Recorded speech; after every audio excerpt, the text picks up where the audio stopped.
first, open natin yung messenger natin. And then, punta tayo dito sa taas, yung 3 lines. Click setting.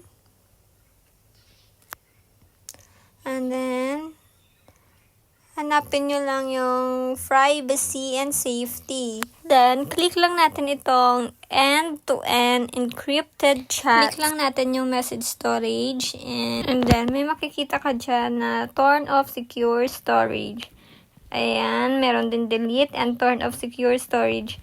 So, i-off natin itong secure storage para hindi na tayo maglalagay ng PIN. So, ayan. Click lang natin itong turn off secure storage. Continue. Wait lang natin. And ayan na. Naka-off na siya, guys. So, every time na mag-login ka ng iyong messenger sa any devices, hindi na nag-a-ask ng PIN. Yan lang. Sana makatulong. Thank you for watching.